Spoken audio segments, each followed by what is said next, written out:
You know, one of the things I'm known for on this channel is saying how I don't like over-sexualized statues. And since I'm attracted to women, that specifically applies to female statues. And I'm going to talk a little bit about that today. But in general, when I think about statue countdowns that I've done over 150 different ones, I've never done one on what are my favorite female statues. So that raises the question, what makes a female statue great? Is it the concept of it? Is it a great character? Oh yeah. Hey, my name is Mr. X. Welcome to the Extreme Channel. We are giving away $1,000 statues to you guys. If you want to know how to win one, stay tuned for later in the video. Hey everyone, thank you for tuning in. A little bit of hypocrisy at the beginning of that video. But we're going to do two things today. Number one, we're going to count down my top 10 female statues. Number two, I'm going to go into a little bit more depth on why I don't like over-sexualized statues. Now, before we do that, in full disclaimer so no one gets upset, these female statues I'm going to talk about, I do apologize, I am assuming their gender. So some of these I could be wrong. Unfortunately, polystone/resin, they don't speak back to me to let me know exactly what they identify as. Now, let's dive into why I don't like over-sexualized statues. Other than having children, I don't think it's good to have statues of naked ladies all over. I just don't get it. Am I attracted to sultry, seductive females? Absolutely. But I like life-size, skin, blood, people that you can interact with. I don't understand the obsession with miniaturized, painted rock. Now, I think there's two avenues to this. Number one is maybe you just appreciate the art and beauty. And I understand that. Some of the ones on the countdown today are going to fall into that category. But when I hear some collectors talk about how sexy they are or how great their tits or their ass look, I'm like, what the fuck is wrong with you? This isn't a real woman. Is that exciting you? Is that turning you on? And I wonder if some of these collectors have a significant other. What the hell does their significant other think when their significant other is a real life person that they can interact with and touch? And these collectors are talking about how sexy a statue is. It's pathetic. And if that pisses you off, then go snuggle with your female statue that turns you on. All right, now that that's out of the way, let's talk about my 10 favorite female statues. Now, there's so many ones out there. I had to decide, are these going to be statues that are just made? Are these going to be statues that I owned? Are they going to be statues that I currently own? So, in light of making it easier for me, I decided to do statues that I currently own, and I'm going to talk a little bit about each one, and we're going to talk about from number 10 all the way down to my favorite number 1. There's a lot of different reasons that I prioritize one over the other, so we're going to talk about that. But before we do, throw down in the comments below your favorite female statue that's ever been made and why that's your favorite. I love to interact with you guys, and also, guys, gals, and other, and also you may win a statue with that comment. As we try to grow this channel, we like to reward you guys for watching and subscribing. So because of that, every 5,000 milestone when it comes to subscribers, we give away a couple $1,000s worth of statues. We've actually given away over 20 statues. To win one was easy. First, you gotta be subscribed to the channel. You'll get bell notifications when videos drop. Each video that drops, you wanna make a comment on those videos. We pick a random video, we give away statues based on a comment. You can say whatever you want. The more videos you comment on, the higher your chances are to win. So as a reminder, these are statues that I currently own. And number 10, I currently own, but she's in a box because I'm trying to sell her. And I don't know if she'd classify as female, but she does to me. This is one that I'm getting rid of partially because she is too over-seductive, over-sexualized, but that is Slon from Berserk.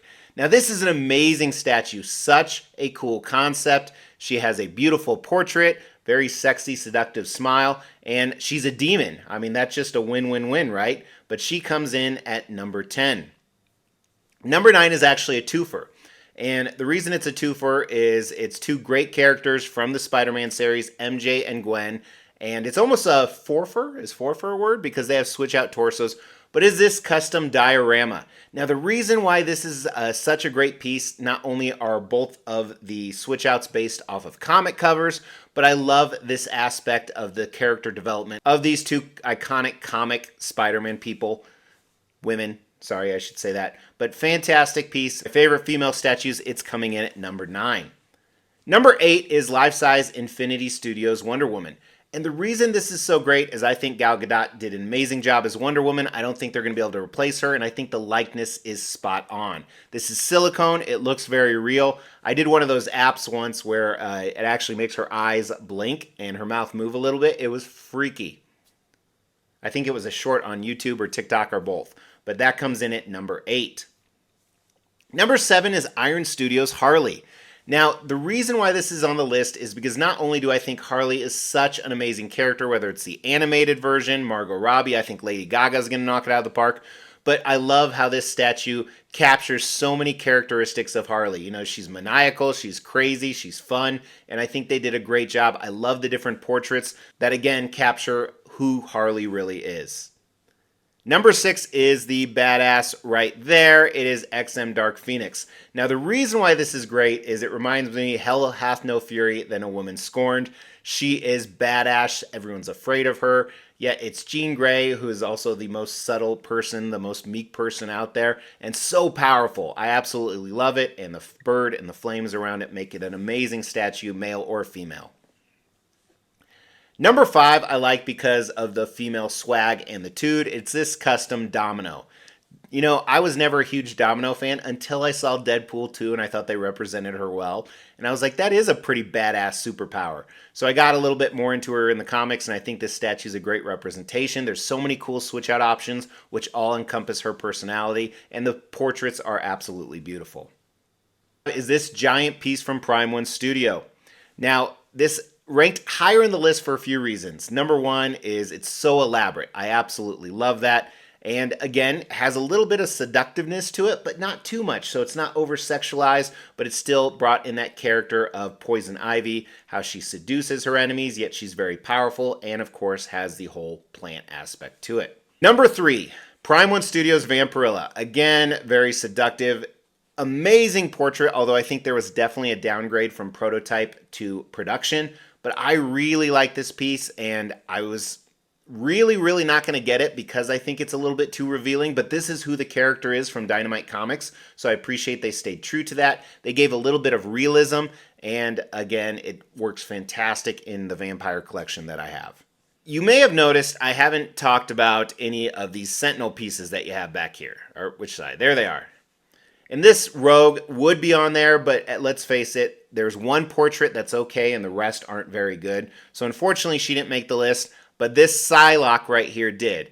And for a lot of the reasons I talked about with the Prime One Poison Ivy. She's a little more seductive than that. She's almost doing this runway badass walk where she's showing that, hey, I can kill shit, I'm strong, I'm powerful, I'm still sexy, and not to mention a quintessential part of the X-Men, but the base really makes this piece. So while it's about the female, it's also about the entire statue, which is the base. Number 1, I know some people are going to disagree with me, but when you think of quintessential comic characters, and granted, I think all of these, Slon wasn't really a comic character, but most of the statues I have some type of comic basis. When you think of quintessential, powerful comic characters, I think we got to remember Wonder Woman is probably one of the top ones, whether you're a DC or Marvel fan. And the statue that made number 1 also encompasses the base. And it just shows what a badass Wonder Woman is. That is the Prime One Studios Wonder Woman vs. Hydra. I think this is my favorite female statue. In fact, I boxed this up, and as I was boxing it up, I was like, hell no, I don't want to sell this. So I found a way to make it work with my collection. I love this because I do like comics a little bit better than live action, even though I think Gal Gadot did a fantastic job. So this is my number 1 favorite female statue. But really, it's really close with the top 5, to be honest with you. So that's my list. Did I hit it? Did I miss it? What did I forget? Throw that down in the comments below. And at the least, if you like ladies, you can like statues, you can hit that like button. And if you don't like ladies, these are some pretty badass ladies. They could all kick your ass. So hit the like anyway. Otherwise, they might come for you. Hey, thank you so much for tuning in. I really appreciate it. If you like stuff like this, make sure to hit that subscribe button. And again, if you haven't hit the like, it's free, easy, and it makes me feel all good when I talk about female statues. Yeah. Bye-bye.